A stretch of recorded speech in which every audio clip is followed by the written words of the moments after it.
Hello, Jim. Oh, good to see you. The man I want to talk to. How you doing? Trying to figure out where multi-family property is.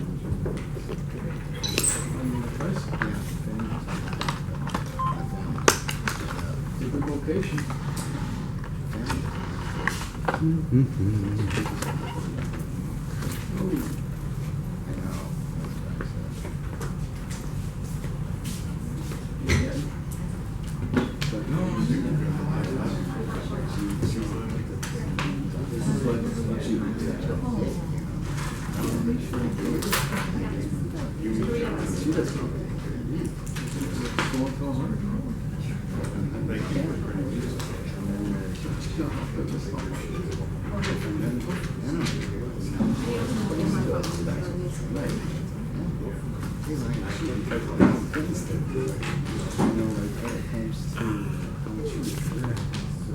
All right, good evening, everyone. This is the Granada South Neighborhood Council and Land Use Management Committee meeting. We'll start with roll call. Jerry Askew is here. Cindy? Here. Here. Brad Smith is absent. Maria Smith? Absent. And John Seletos Here. is here. So we have 3 out of the 5, which is a quorum. We'll open up with public comment on non-agendized items. So any public comment on items which are not on the agenda. Mr. Guzman.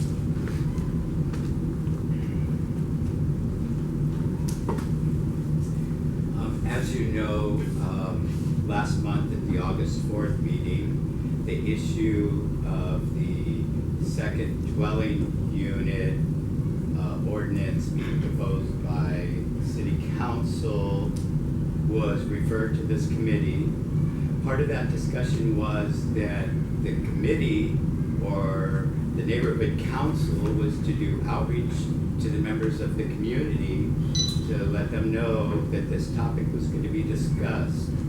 And tell me if this statement is true or not, but I did not see an email or a communication about these topics coming up on the agenda or any other form of outreach other than the fact that that there was a meeting tonight up until the agenda was posted. So if there was, if I'm wrong in saying this, please tell me, but I didn't see any outreach, and I really want to know if there wasn't any, why not? Thank you, Mr. Guzman. I was not at that meeting, so I don't have an answer. However, our agenda was transmitted to the public as per the requirements of the state and city. All right. And that being an agendized topic on second dwelling units, can I take that as your public comment on that item? No. That was a public comment, non-agenda, about the outreach of the issues that was supposed to be done that are on your agenda tonight. I'd asked for public comment on non-agendized items. Outreach was not agendized. You need to keep your public comments to items which are not on the agenda so that everybody has a chance to talk about things that they may wish to express. All right, we'll start off with old business, the small lot ordinance, which has come before us Jared, previously. I think there's more Yes. public comment. Oh, Yeah, sorry. the agenda is over there, by the way. Hi. Yeah, please, go ahead. My name's Carla Quiroz, and I just have a question about the properties on San Fernando Mission and Woodley. It's proposed that there's going to be an apartment complex, 422 units, with 20 being like low income. Is that something that is already in the works, or is there something that we can do? Because I don't live far from there, and I don't see it being something that's going to boost our neighborhood, but more bring it down in terms of traffic. And there's a school right next door to it, which is our home school. And I just wanted to know, what can I bring back to my community, because we do our neighborhood meetings periodically, and I wanted to know more about it. Okay.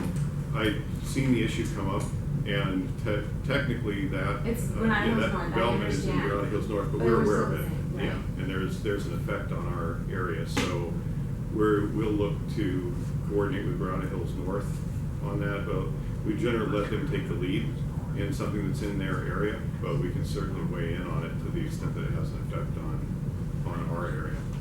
So I can set that up for discussion in a future meeting. Okay. Is it something that's already like said and done, or is it something that we can do? It's just proposed, or is it in the next 2 years, 10 years, 15? To the best of my knowledge, a request has been put in, like an application for it, for either the zoning change or for the permits. So at this stage, yeah, you can definitely make comment on it.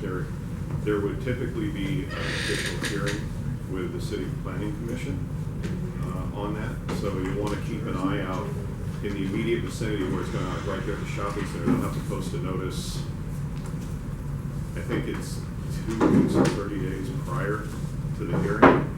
And that's really the most important thing, is to be there.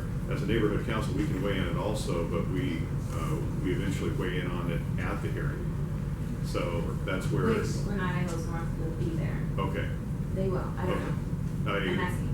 I assume they will. I'll have to check with them and find out if they're setting up to review the issue. I assume they would be, Okay. but I'll check. And if you want to leave me your email, Okay, I I can get will. back in contact. That would be great. How easy is it to buy a property and to change a zoning on it to make apartment complexes? 'Cause I have a feeling this home that's for sale, it's so highly priced that I think that they're wanting to change the zoning to make it an apartment building next to the church, and I was wondering how easy that is in the city to do.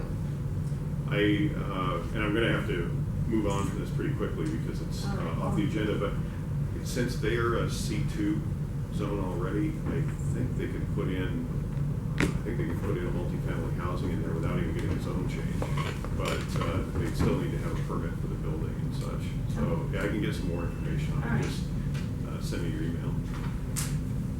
Yes, sir. Actually, I don't know my question is public or no. This is my first time I'm here. I applied for a second dwelling unit last year, and the thing what happened, I followed with the city, and they told me I need to go to talk with my counselor. And then I'm here because I talked to Matthew Glantz, sending back and forth email with him, and he said everything is gonna get clear next month. And right now, my plancher, which I paid last year, is gonna get expired, and I asked city what I need to do because I spend a lot of money on this stuff, and they finally told me you need to go to talk to your counselor to your area and see what you need to do about that, because right now the only thing is left is the planning. I got signed from all the other departments. I'm just waiting for the second dwelling unit is gonna come up, but they stop it, and all the time they postpone back to this. I just wondering to know what I need to do. He was probably referring you to Mitch Englander, which is Yeah. the councilman for the Yes. area, Council District 12. Yes. He has a planning deputy there. Yeah, but I send the email, but nobody answered. That's Oh. the other thing, yes. Call him on the phone It's- during business hours. Yeah, but it's the same thing. I talked to, I think Hanali a couple of times. All the time they told me wait, but with waiting I don't get any answer. That's the thing, because I told them if I cannot build it, then who's responsible for the damage for my time? Then I don't get any answer. Okay, I think the best resource I can give you right now is Council District 12 and Hannah, who you're already in contact with. But unfortunately, I don't have any other resource other than that. The neighborhood councils don't have the power to move something ahead or set it aside. as Well, far as I know, that. but minimum what I can do, if when nobody, like in city, nobody take responsibility or anything, because by the time when I apply, when I submit my plan, the second dwelling unit, I can build it. But the problem which I have is they changed the ordinance and they put it like 20%, and I didn't know about that. And after like 3 months, city planning, they told me like you cannot build it and this is on the process. Right now they removed that one, and they let you to build it, but the second dwelling unit on the road. Yeah, sir, I mean, very sympathetic. You're not alone when it comes to people having challenges with the city of Los Angeles, but we don't have the ability to make a difference one way or the other on your project. Sorry.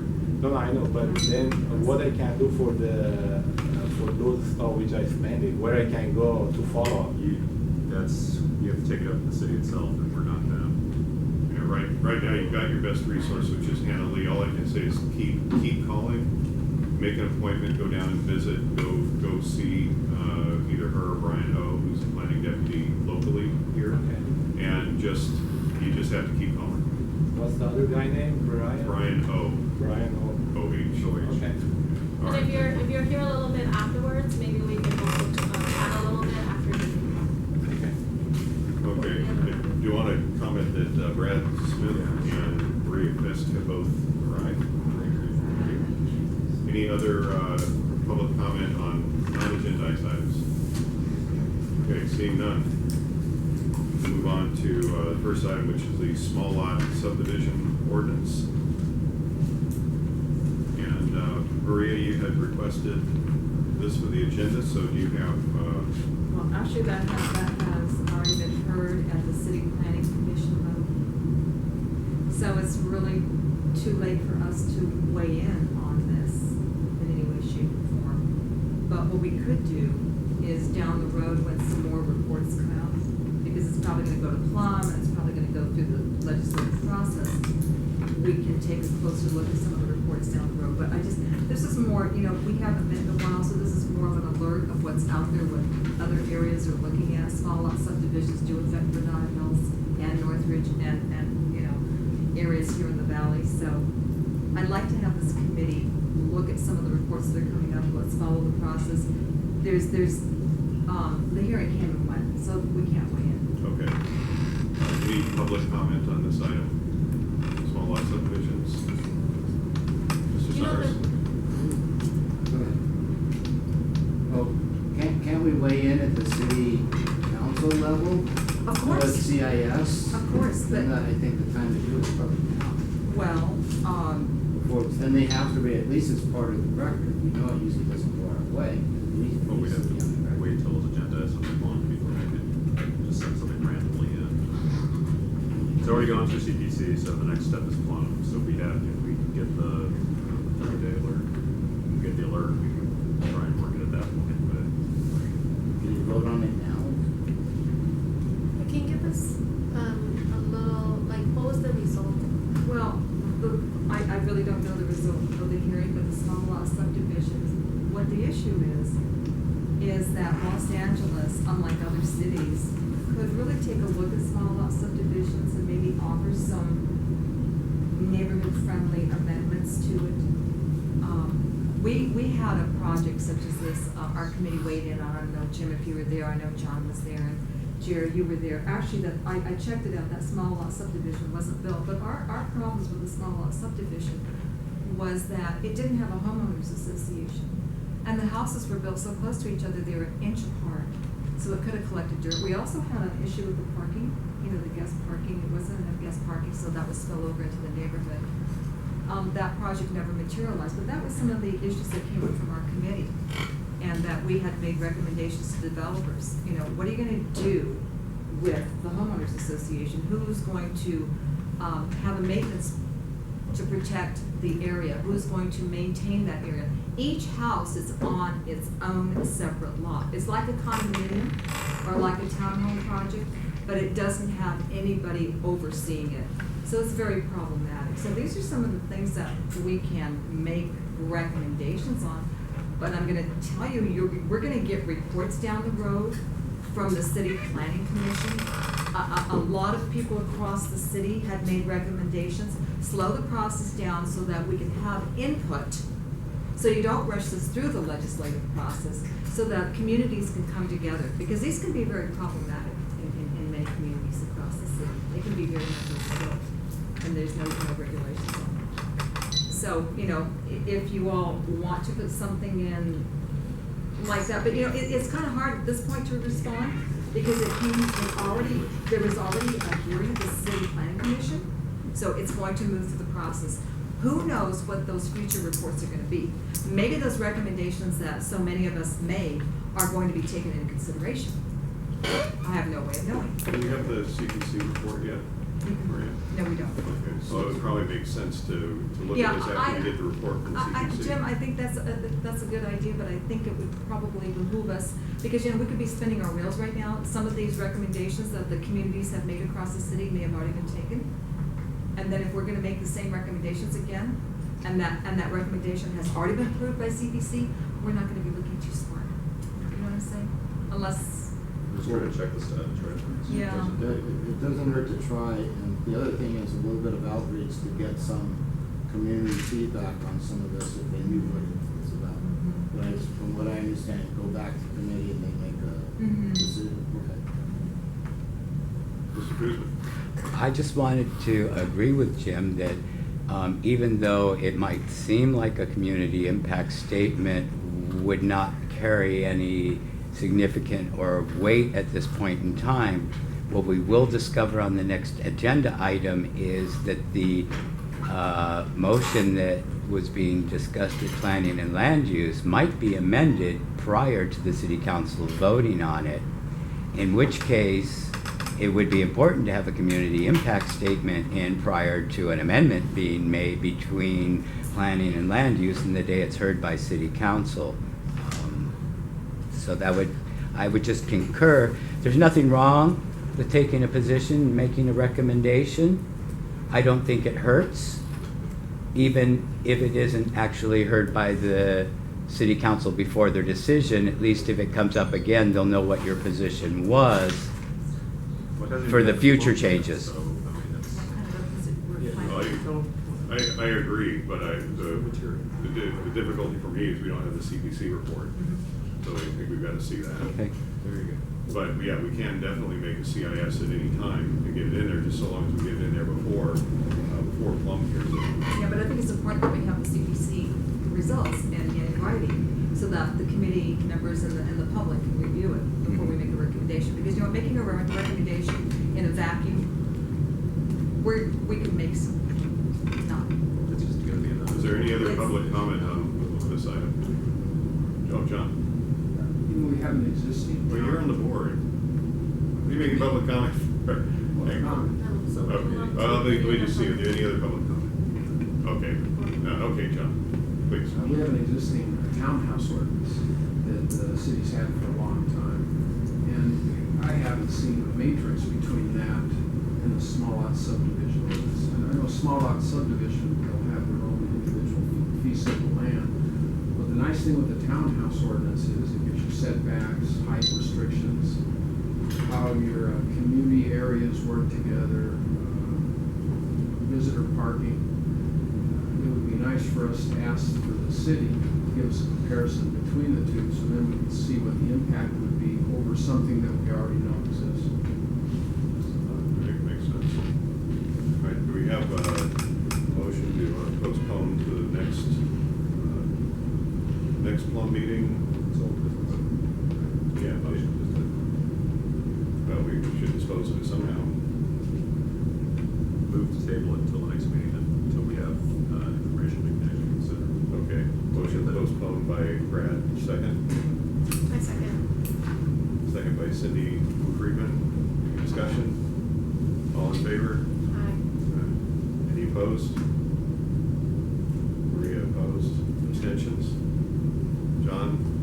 Abstentions are counted in the affirmative, so we postpone it next month. Thank you.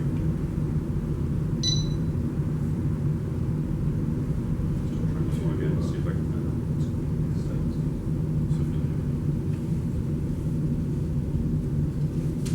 All right, new business. Our first item is second dwelling units. And again, Marie, you asked this to go on, so Well, the can you tell us where? The hearing where it currently transpired is? today.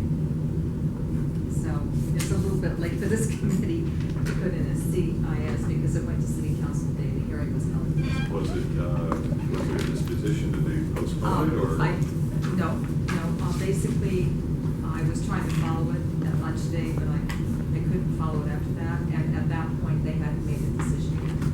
so at noon today they had made a decision. But this was being discussed at noon today. I was watching it live through my lunch hour. Okay, so Couldn't follow it after that. I have we no- don't know if it was, I have no idea how city council voted on it, but it came before city council. Just since we have some people that are interested, maybe Maria can give a little background of where this has come from and why we're here. Second dwelling units? yeah. Second dwelling units is something that the state has mandated cities to do. We have a state law, AB 1866, that has mandated cities to have some kind of an ordinance for a second unit. Some cities have banned them if you have the right findings. Some cities have already made ordinances. Los Angeles City failed to really come up with findings, and they failed to come up with an ordinance. So instead of an ordinance, the city relied on a memo that was put out by Building and Safety, ZA 120, and it allowed for a 1,200 square foot second unit. The owner didn't have to be present on the premises. You could rent out the second unit. Other cities have much tighter ordinances. They specify how big the lot can be, how big the actual unit can be, that are much tighter than what Los Angeles has to offer. So what the city has proposed was to repeal our second unit ordinance, which is already in the municipal code. We currently have a second unit ordinance that allows for a 640 square foot property. Apparently passed. Oh, it did. Looks like it passed, Thank you. sorry, looks like it passed 1302. Okay, so that was the second unit. 140057. Yeah, 140057 SA. What was the motion? Well, yeah. It's good luck. it's already voted by city council. They voted to repeal they voted to repeal the code, which was a more restrictive form of a second unit. So that So already. maybe let's talk a little bit more. There was a lawsuit Yeah, that so was. just give the background. You what? Yeah. What's the background? So anyway, so the code has a very restrictive 640 square foot, maybe not too restrictive, second unit allowance. There was a lawsuit in the city that made our current memo, which a lot of these granny flats were allowed to be built by 1,200 square feet. That was deemed illegal and defunct. So that's why this whole ordinance came into being, because the city wanted to repeal what we have on the books and go back to the state, which allows a 1,200 square foot granny flat. That is, in a nutshell, what has happened. It is very convoluted. So let me just add one step further. You see, now with what we found out today, they repealed this AB 1866. No, they repealed our current code, which allows for a 640 square foot So second unit. what's in place right now? Right now, they want to default quickly. They want to pass this as an urgency clause to go back to state regulations, which is AB 1866. Which allows 1,200 square feet, right. So in that's your what they case, want to go How back many to. square feet yours? What? Oh, maybe that's why you got a house, because, So we're right in limbo. No, I know, but Okay, so we mine, got- it's a time problem. That's the thing. So we have a background, right? Mhm. So. you can't take any action. Too You late. can take public Well, comment. we've got the item on the agenda, so we can take public comment on it. Public comment on this item. Mr. Guzman. Thank you. So I was following the issue today too. And first of all, I want to say that what the city repealed was both the previous laws, the granny flat law that allowed 640 and ZZ 120, which was meant to incorporate the state rule, and the city was allowing you to do 1,200 if it's detached, and 30% of your existing structure if attached to the existing structure. And that's the state code. But anyway, I was talking to another neighbor who's caught just like in the middle of a project and held up from the ICO and then from the moratorium. Plus, when I went to apply for my second house last fall, they told me, Mr. Guzman, all you can do is an auxiliary dwelling unit now. You can't split your lot or change to RD6 and build a second house. So the city told me this was my last best option to develop my land. Well, if it went away, I was going to be really upset because now all I can do is add a bunch of bedrooms and bathrooms and turn it into a boarding house and turn it into a care facility, which I can still do by right.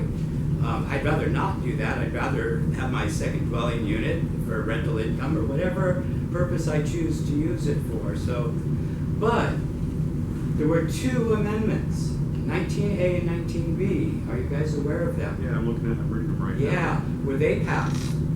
If they were, then what is happening is it wasn't passed, but is going back to be rewritten by the city attorney to be heard by Planning and Land Use Committee again. And here's the two documents so you can have a look at them. I just printed them off less than an hour ago. Thank you. Thank you. And I know there's other comments besides me. Nuri Martinez. Well, if the city's gonna go back and rewrite them, then it'll probably be time for input by the commission. Public So comment. yeah, well, this sounds more like what the city usually does. So, did the amendments pass, Brad? I'm trying to figure that out. It's not the most. It's not very clear, no. Yeah. Mr. Guzman, did you see if it was passed? No, I really don't know where they came from. I think they wound up on a special agenda. All I saw was number 19 under items for which, they did it on the consent. They approved 19 on consent. So I don't know whether they discussed or submitted these or they came in on a special agenda or what.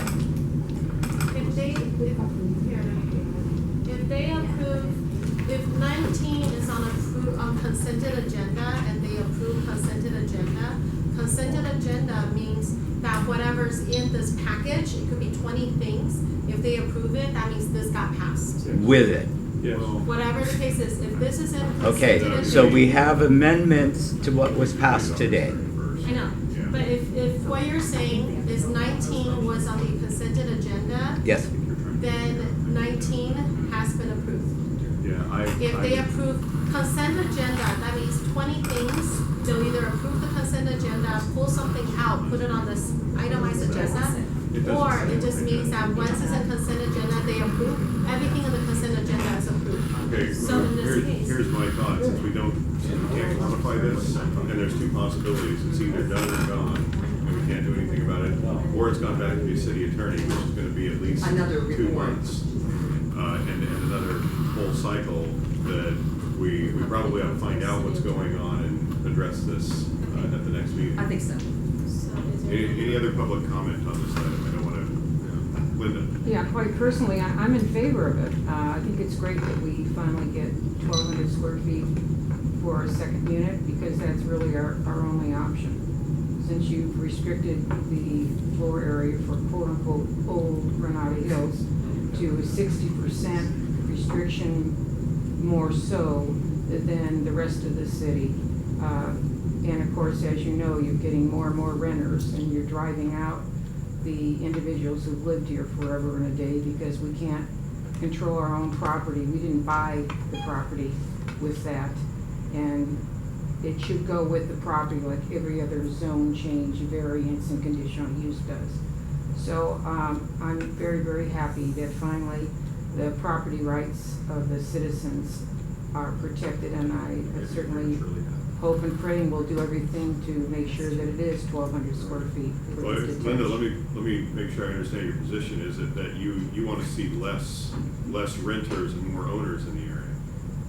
I believe that with an aging population as we have, there's definitely a case to be made that the children need to live near the aging parents. And what better place would there be than having a second, assuming that your property obviously is large enough,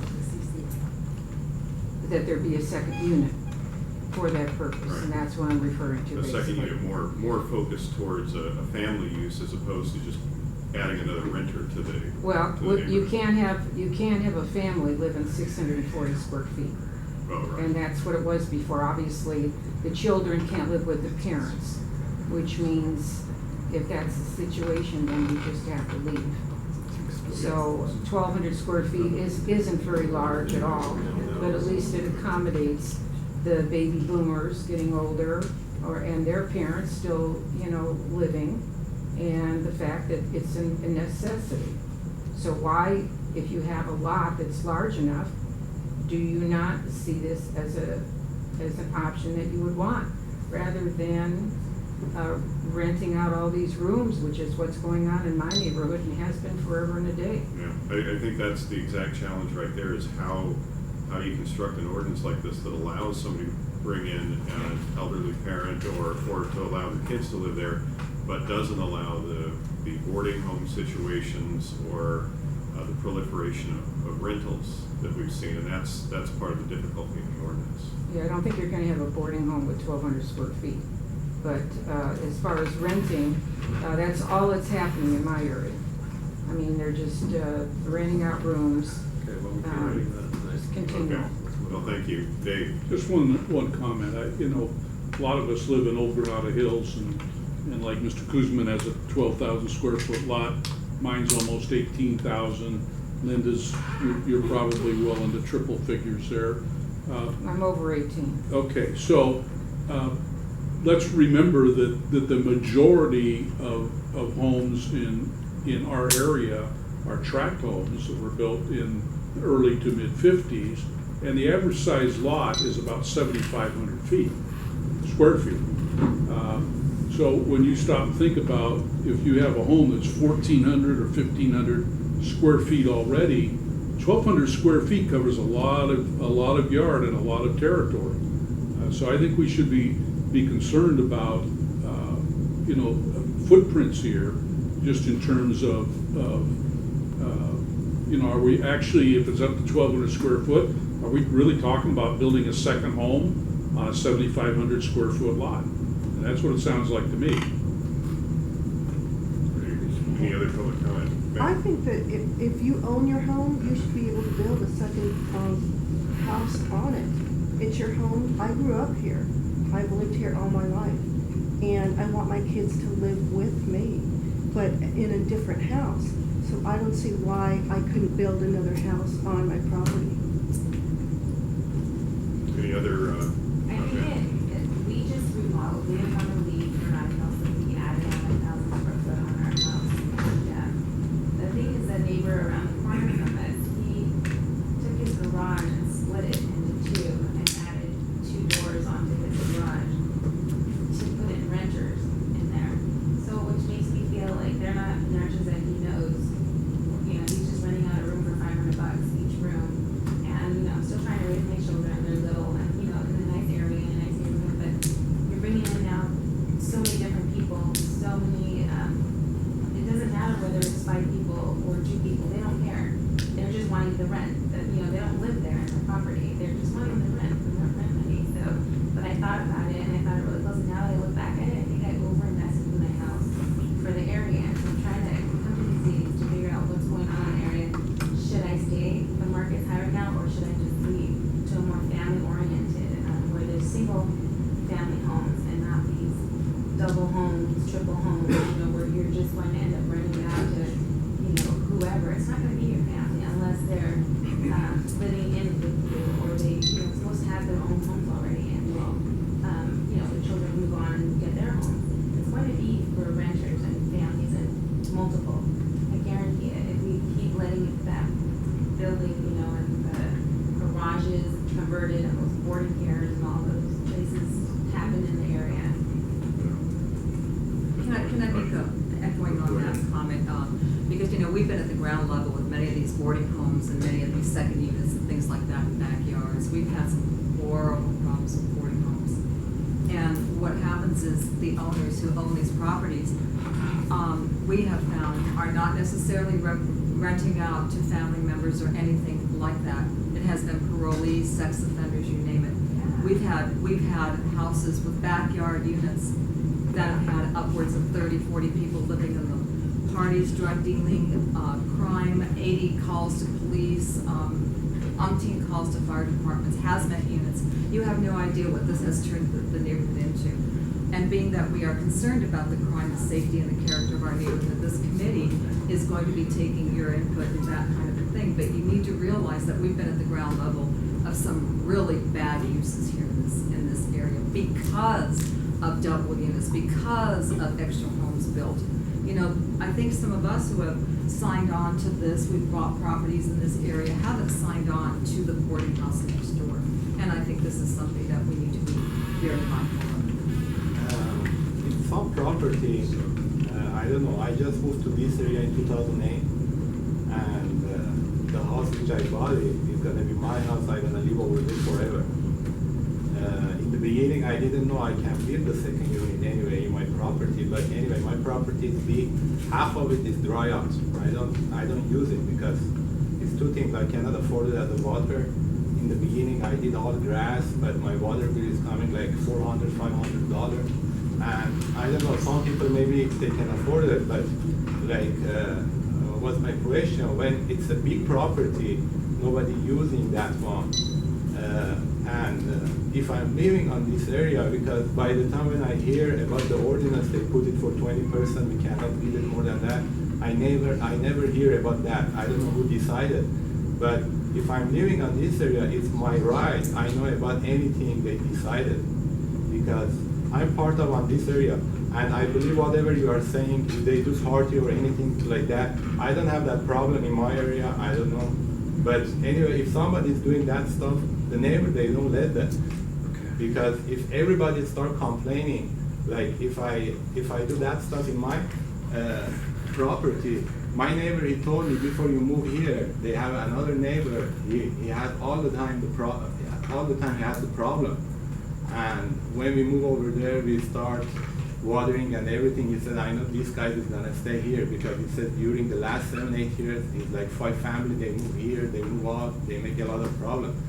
But what my question and my point, if I'm living in old Granada Hills, if anything they decided, I think everybody's supposed to be know about that. Because by the time when I submit my print, I got stopped because they changed the rule for 20% of the existing house you can build it.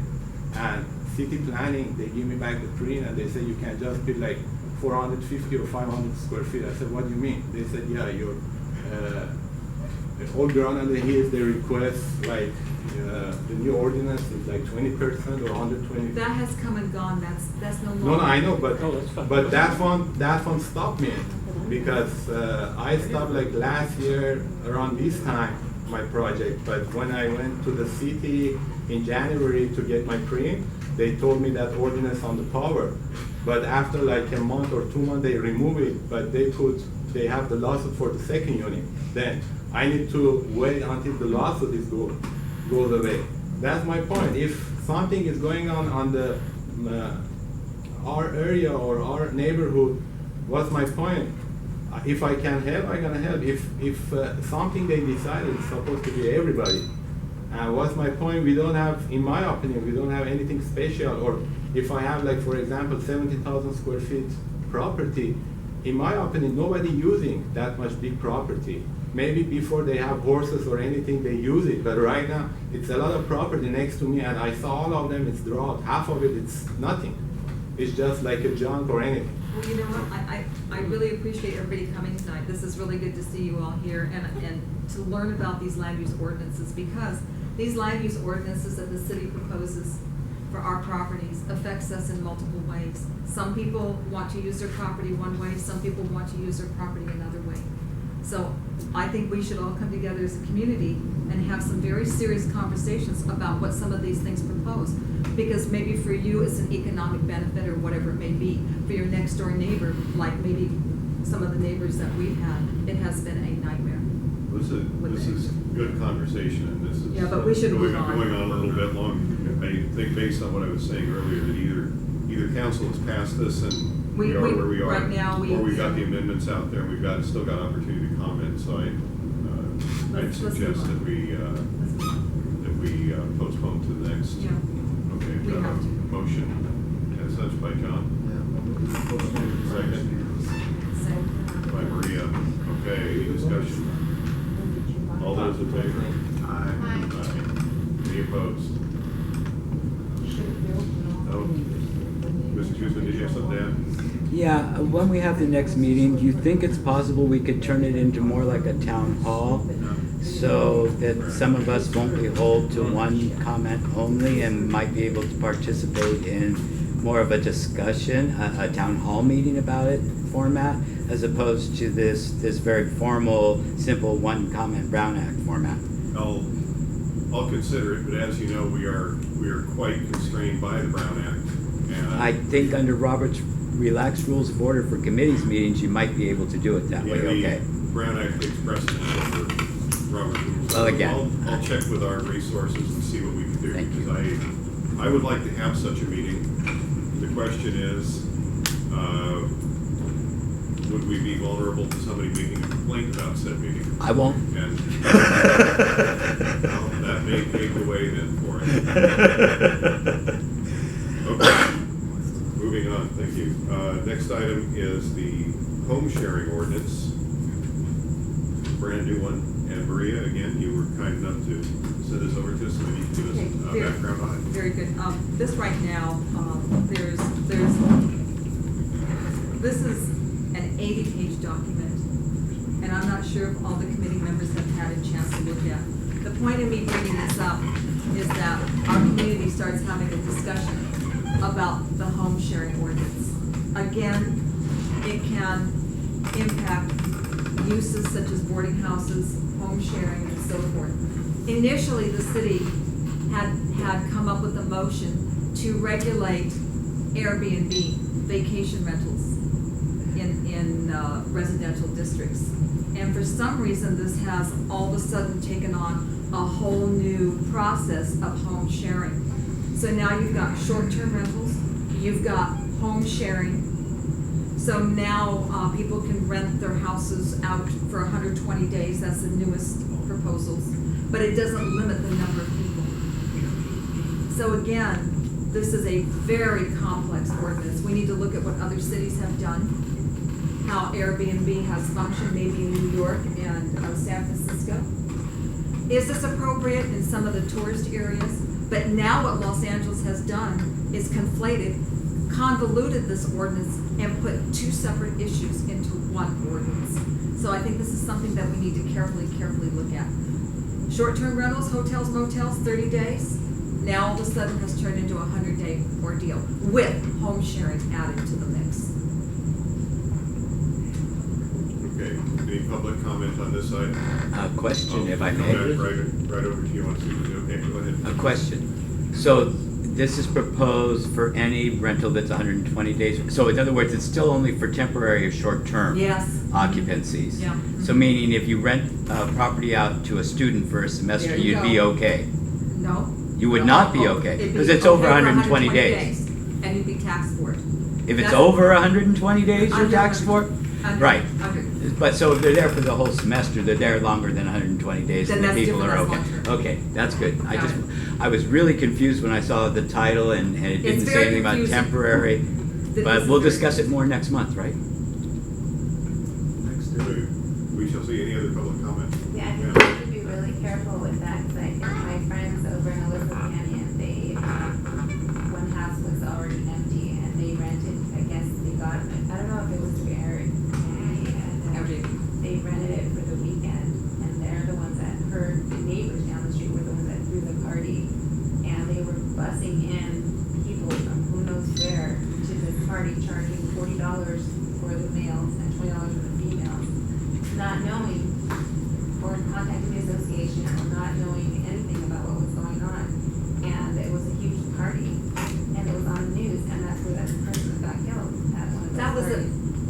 Yeah. Right up here. So they made That was my over- very question. You just answered my very question I've had for the past couple of weeks. Yeah. Thank you. That's what I thought. So it was somebody who rented out on a short-term basis That and house was have a party. empty, it was up for sale, and so I don't know if the homeowners were there. It's not on the old Granada here, it's option by the, Well, it's for I South, don't know. no. Okay, Thank you. or north, I apologize. Yeah. Yeah. thank you. Jim? Yeah, I think this is a terrible ordinance. And you guys should vote on it now if there's any way possible, because the law right now says that you can't have a business, you can't rent out residential homes, you just don't do it. That's reserved for business districts.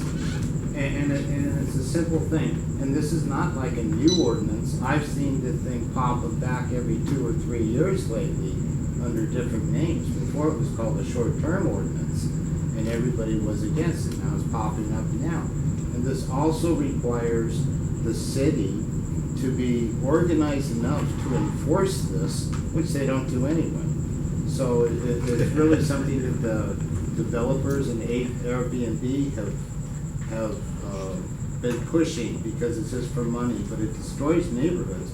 And then when you see the one that we just passed up, the second dwelling units, when you combine those two, boy, it makes our neighborhood just up for the hunting for businessmen, investors that want to chop everything up, and there goes the quality of our neighborhood. Okay, sorry. Any other public comment? Okay, seeing none. Oh, Dave. Well, it's not public comment, so it's important. Well, it is. You know, anytime that the city sees a way to make some money, we should be very cautious. And I think one of the things that's really driving this is the city's going like, taxes on DOT. short-term rentals. There's a way to make millions of dollars and, you know, put it in the general budget. But Jim got it exactly right. They've got no mechanism that we know of to collect this. How are you going to collect from Airbnb or any of the other Where they don't let you know. short-term rental companies that are not publicly held They or are not transparent, as Airbnb is not? Okay, so you're not going to be able to. The city has no mechanism to collect the taxes on this, even though that's what they're salivating at. Okay, now there are communities that have long-term rentals and short-term rentals in vacation areas that have pretty tight controls and do collect a ton of money on taxes. I'm particularly familiar with Kailua Kona on the island of Oahu. Okay, they have a tight controls on the 3 or 4 rental companies that manage the properties, whether they be part-time open or all-time open properties. And they have a relationship with those companies where they know when those renter units are being rented and when they're not. Okay, so there's reporting requirements. Airbnb has no such requirement, as I understand it, in this ordinance. So, I mean, that alone to me is a reason to oppose it. The city's looking at, you know, millions of dollars that they think they can collect, and they have no mechanism in which they can collect it. That's just one issue of many, David. Do we have a motion on the item? Can we have a little more discussion on this? Certainly. Okay, how about maybe the committee can do something like this? If we see this coming before Plum, let's just say we get some notice on it.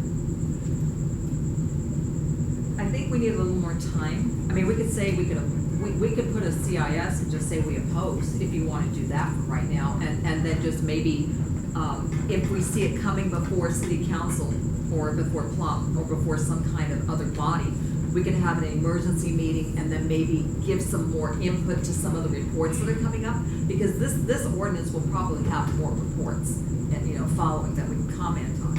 We could make that motion tonight, is just, you know, oppose it as it stands, and then we can maybe make a condition. You will be hearing more comments as this moves through the process, but for right now, you know, a very simple, we oppose. Not for any reason, maybe other than it's a complicated ordinance and it doesn't serve the public interest or the residential districts or whatever you want to say. Maybe we could do something like that. All right, Cindy has to make a comment, but after Cindy, if we're going to continue, I'd like a motion on the floor to discuss those. Cindy, go ahead. So I'm gonna speak, well, I guess, I should, but I'm actually speaking in favor of it. I use Airbnb when I go travel, and I think for a lot of people, they don't wanna stay in a hotel room where they don't have a chance to actually understand and know the community. So me personally, I'm in favor of Airbnb. And I know friends of mine that actually rent it, and they see it, there's a thing called couch surfing, where people open up their home to people around the world. And I know people that I know that I have, guests that's visiting from Asia, that's visited from Europe. So for me personally, I do see Airbnb as a good thing. I think for areas like San Francisco, which Airbnb has, I think San Francisco and Airbnb, and also maybe some other places that has ordinance already set. What Airbnb usually do is they actually have it when somebody do a booking, they automatically set aside a certain dollar amount, and they actually set aside, I don't know how they arrange it accounting wise, but I do know that because I've done booking and they'll say, hey, certain cities ordinance tax, and the Airbnb actually sends that to the city. So as you guys know, well, you guys may not know, but myself is in the industry, and so to me, renting out the property with some guideline is a good thing. And if you really read the proposal, it's basically establishing tax and fees and also admin fees. So basically you're taxing on what's already happening. And what the money is going towards is affordable housing trust fund. And as everybody know, if you look at the affordability index for the whole entire United States, we're way above, and that's because houses are going up tremendously price-wise, and there's not enough people. When you look at how much people earn, how much are the tax, people are not able to afford as much homes. So to me, yes, it's taxing people that's coming into our city, that's utilizing the homes, not necessarily a hotel, because usually they cost more, and you're a room versus an area where you want to feel home. And the money is going towards affordable housing fund, which I know in both the state of California and also elsewhere in the United States is trying to build up, because they're really trying to emphasize on, not only homeless people having affordable home, but just a general average, blue collar worker being able to afford home. So I'm speaking in favor of the motion, or of the. Okay. It's not even a motion. No, wait, Well, not a motion, but Nothing we- else. yeah. We have to have a motion on the floor in order to do anything, so. Can I just make one point though, before we Okay. dive into this? Okay, this has been going on since last June. It's been continually referred from one committee to the next. There's no next date for this to be brought up. I would strongly urge that rather than start talking about it tonight, that we actually pull together the information so we all have it to look at. If you look at the council file, there's 11 separate CIFs from different neighborhood councils across the city. The first quick check was they were almost entirely opposed. And there's basically 4 arguments. One, there's not a sufficient enforcement within the current language. It's already illegal to operate a STR in R1 areas, so anybody who's bought a home bought it with the concept that would not change. There's significant opposition from hillside area NCs, because if you're starting to open up what amount to commercial operations in hillside areas, there are issues of public safety, there's fire evacuation. So there are a lot of issues at play here, and rather than us trying to cobble something together, I would suggest that if Cindy wants to put together a draft letter in support of this idea, I'm sure other people on committee would be more than interested in putting together a draft letter opposed to it, and we can actually have the report, all 80 pages of it and everything else, and actually consider it as opposed to this ad hoc stuff. That would be my recommendation. We do that and come back at it next month. So take that as a motion. That will be my motion, to actually do due diligence and make this work the way it's supposed to, rather than talking about it. Okay, motion postponed by Grant Smith. And I'll pull all this together if you want. Second? Second on the motion to postpone. No. Okay, great. Okay, and that motion fails. Is there another motion? I'd like to propose a motion that at this present moment, just like I said, very simple motion, we oppose this ordinance as it stands, and further information. to have a CIS on the Okay. books. You want some language? A motion to oppose the home sharing ordinance, council file 141635 S2. Would that be accurate? That would be accurate. That's two, that's a Okay. sub-file. Is there a second? Second. Seconded by Brad Smith. Any discussion on the motion? You wanna add to limit it to R1 zoning? No. No, Keep it as wide as possible at this point, since Nope. we don't even have the document in front of us. All right, well, we already did public comment, but since we've had discussion on that, I will, You didn't have a motion on the floor when you We- took public comment. The Brown Act requires that public comment be taken for each item on the agenda. Public comment was taken on this item already, but now that we have a motion on the floor, I think it would be fair to open public comment again. And with that, Jim, go ahead. Yeah, you know what I'm seeing you guys go everything back, and for some good things, it's good to postpone. Small lot ordinance, postpone. Second dwelling unit, postpone. You really have to make a stand somewhere, and even if you're wrong, you can change it in the future, but I would like to see our community represented when it comes up to whatever level it is as soon as possible, instead of saying, oh, that got voted on today. We had no input. So, yeah. Okay. I really think it's important that you actually take action on this, and it's not a hard thing, and we've discussed it years ago too.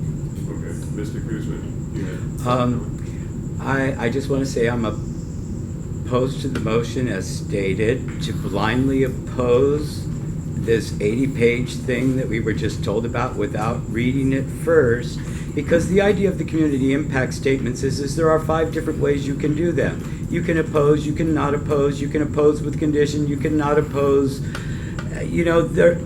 It's for input. To blindly say you oppose without properly getting input from us and having a discussion, I don't think is a reflection of the stakeholders, because we haven't had a chance to voice it. We haven't had a chance to even look at it and vet it and talk about it. How can you blindly oppose something? I mean, to me, it just doesn't look good. Okay. I'd like to see an agreement with Bill on that deal. Somebody trying to make a buck and do some business, and we're like always shutting them down. It's just like what happened to him with the ICO ordinance, and the 20%. The same thing happened to me. And then I got a lot of my building rights taken away, like 30%. And if you figure that at $474 a square foot, that's $1.2 million. And I didn't agree to that. So, yeah, this whole thing, and then the other thing, it's like it's amateur night, because I don't know what it's like, I work for building and safety, so I'm on the inside, and there was no notification for me, this was all new. I went in with plans, and then I got shut down, and it's just, this whole thing of this amateur night, where you guys stop everything, and then none of us know in the community, that time is coming to an end. It's gonna end. It's over. Because we're here, we're watching. We're here. We're the community. Okay. I have something to say. Yes. I've had enough with the eye rolling up here and the snarky comments. If you don't want the public to attend your meetings, have your little meetings by yourself. But you, sir, in blue jacket especially, have done it all night since you've been here. Miss Fisk, I watch you eye rolling when people are talking. It's very rude and dismissive. Okay. Mr. Boyd. Board comment? Are we through with public comment? Further public comment. All right. Let me, any CIS is subject to amendment at any time. All right, so if you take a motion tonight and you approve to oppose it this time, there's nothing to say that you can't come back, and exactly as Mr. Kuzman outlined, that you can come back once you've done more research and amend that CIS to oppose with conditions, or to take no position on it at all and say, here's what we want to see in this ordinance. I think the fact that you've got a number of other neighborhood councils that have already weighed in, and there's solid opposition from other neighborhood councils, ought to be a tip-off that there's things in this ordinance that aren't gonna work in favor of homeowners.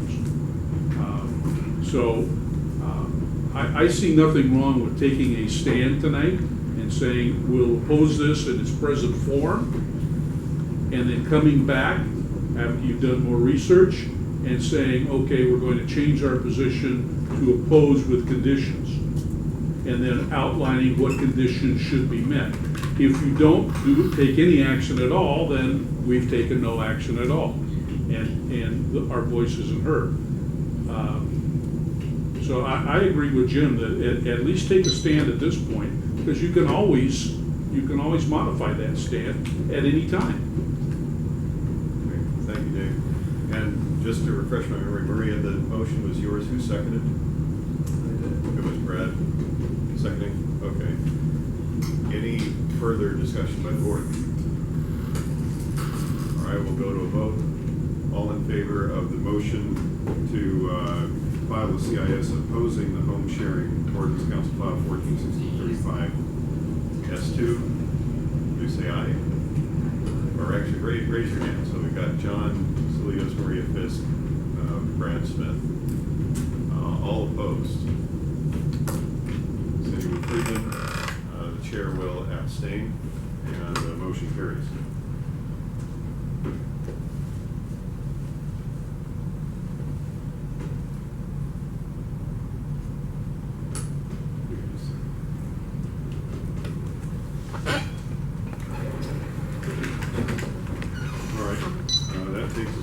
To reports. And Maria, has there been any activity from the Granada Hills Specific Land Design Review Board? There hasn't been in the past year. There is talks, the meetings may resume early September. So I'll notify everybody as soon as I hear. Any public comment on the Granada Hills Design Review Board? Jim? Yeah, just a little note, that big construction that's on Woodley and San Fernando Mission was proposed. That should go before the design review board also. Yeah, we need to under DIR, so I will also check on that. All right, any code enforcement existing complaints? I'm not aware of any, but are there any that the committee's following?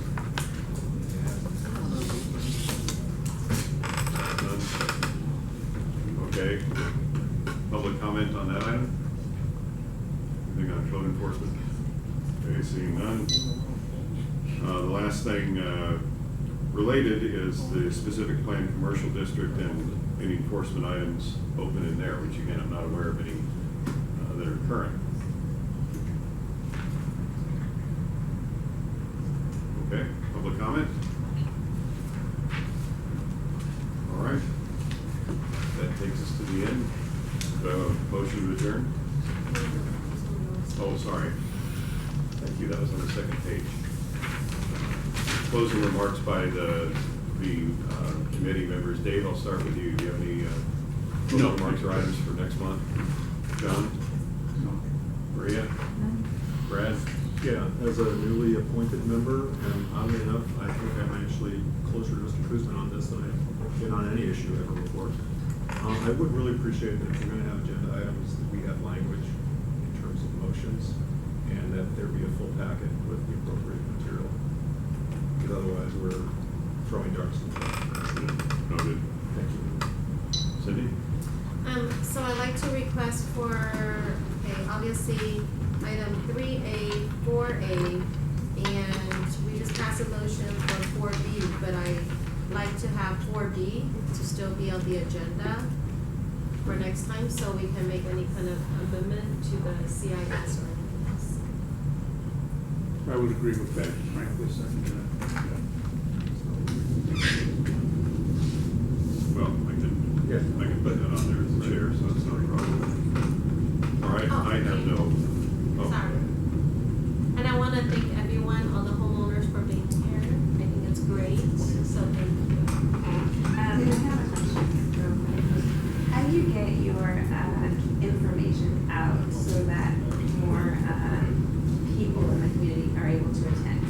what's your outreach, on that? Because there's, about maybe less than 15 people here for a community that's bigger than big. Yeah.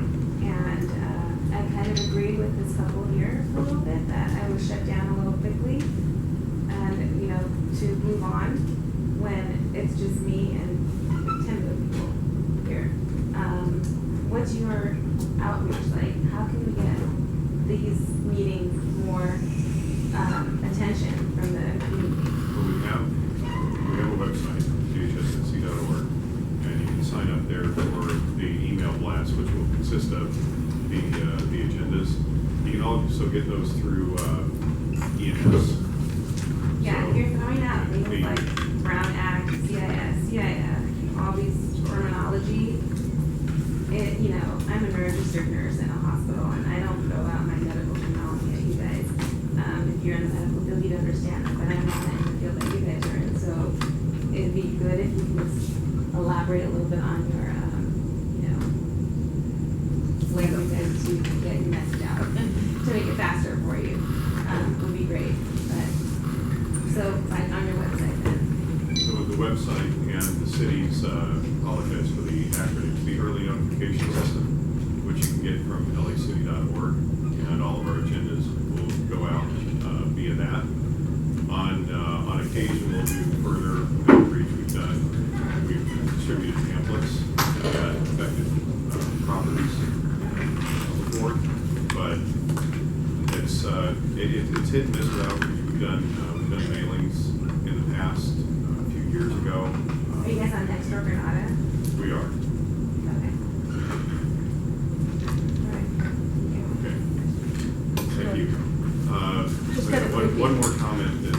Well, it's not really a comment, I just have a question. So what you're saying is that you're changing your previous position when you quoted specifically that, in response to my question about outreach, that Dunn's office doesn't require outreach, therefore we don't do it. Now there's your real life answer. And that's why people are not here, because regardless as to what the community wants, they're not gonna get it. Because it's a matter of who has the pull in with the city.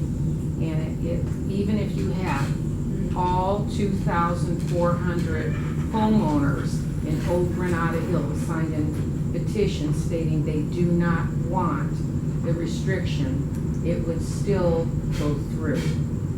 So now that's the truth, and that's why people don't waste their time showing up here. I love the truth, sorry. That's okay, we're bringing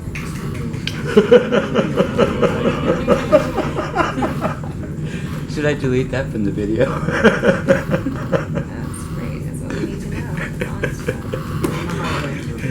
You would like to go? So I know there's quite a few of you that's new here, so, but we'll definitely make that address as well, so we'll make it a little bit more friendly. But just so you know, the process is, yes, we're a body for you to come to, so we can voice for Granada Hills South area specifically. So with any plan use issue, any permit issue, yes, the city has its own department. For us, all we can do is our committee basically come to a decision. We basically are the voice for the community, and we love for you guys to have input here, and obviously what you say does matter, that it does get evaluated into our votes. And from that point on, we submit something called a CIS, which is basically a formal recommendation or no recommendation. After that, the city looks at it. The city council, elected officials do look at that, and that does have weighed in, but they do ultimately make the final decision. So everything is, what you guys say it's weighted into our decision, what we decide weights into their decision, but ultimately there's a decision maker. So, but hopefully if you do get 2,000 signatures, I think we're happy to look at it or submit a letter for our community group, and that's a big majority of our group here. We're happy to submit a letter on your behalf, and just letting at least the elected official know what we think or what you think. Okay. Do we have a motion to adjourn? I'm sorry, so I don't have it. Motion to adjourn. Motion adjourned by Mr. Smith, second by John. All in favor? Aye. If you have any questions informally after, Yeah. we'll be here.